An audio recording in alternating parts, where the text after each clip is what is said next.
All right guys, this isn't usually where we start the video. We're actually mid-install on the Valenti taillights. I did an unboxing video the other day. We've actually been messing with these for a good hour or so. These need to be wired a little differently for USDM. That's a fact right now. We're going to be consulting with Japan in the next couple of days. They're actually on a holiday. But let's plug these in and let's show you kind of what they actually will function like.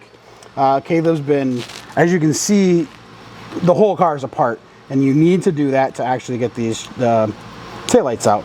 So the bolts come in from the back side, so you need to remove and get into all this area. So everything in this trunk needs to be removed. So let's just get this thing mounted up here real quick. Okay, so that's where she goes. Let's put some nuts on the back so this doesn't slide out. And I'll explain what's going on here with the wiring real quick. So we got this mounted up. We actually have the parking light actually on.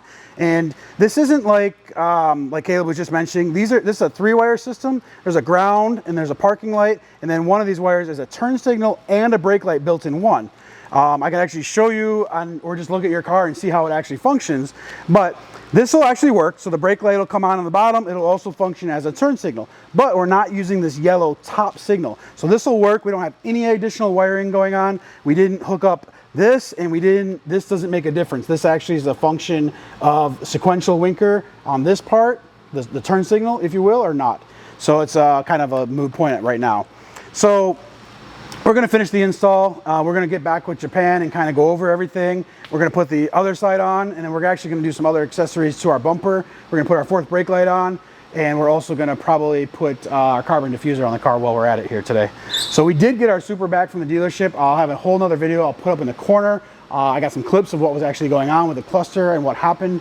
And they had the car for almost 28 days just trying to get the replacement cluster. So that'll be up in the corner. Appreciate you guys staying with us this far. I'm going to kind of recap some stuff because this was a little bit all over the place as far as when we were doing the install. It always works that way when we're actually test fitting stuff for the first time. And that's kind of why we do this stuff. We don't want to ship you guys a bunch of lights, find out we got to recall them all because they don't work. So we actually need to get back in touch with Valenti in Japan and figure out what the difference is. Again, let me recap that. So let's turn the parking lights on. And this in the left turn signal.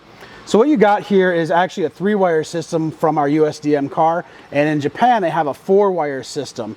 So I'll show you guys what happens when we actually activate this yellow wire, which is the turn signal wire, and that's when you'll actually be able to power that on. But there's no power source coming for that.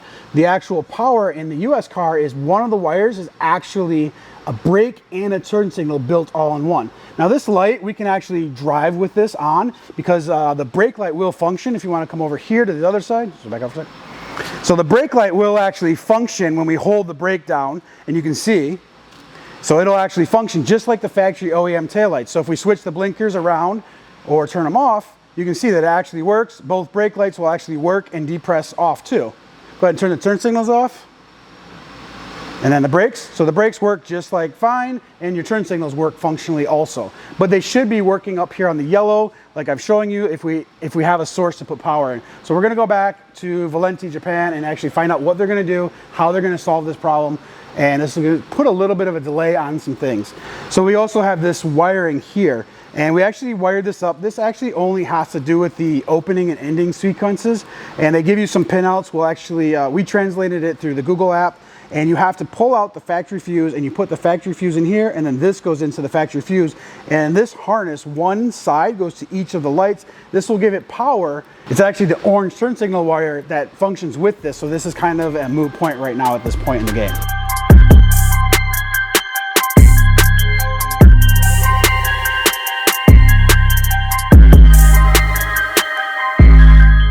So guys, thanks a lot for subscribing. I'll do an updated video once we get some updates and stuff like that. I'll put it in one of the future videos where we just kind of maybe update about the car.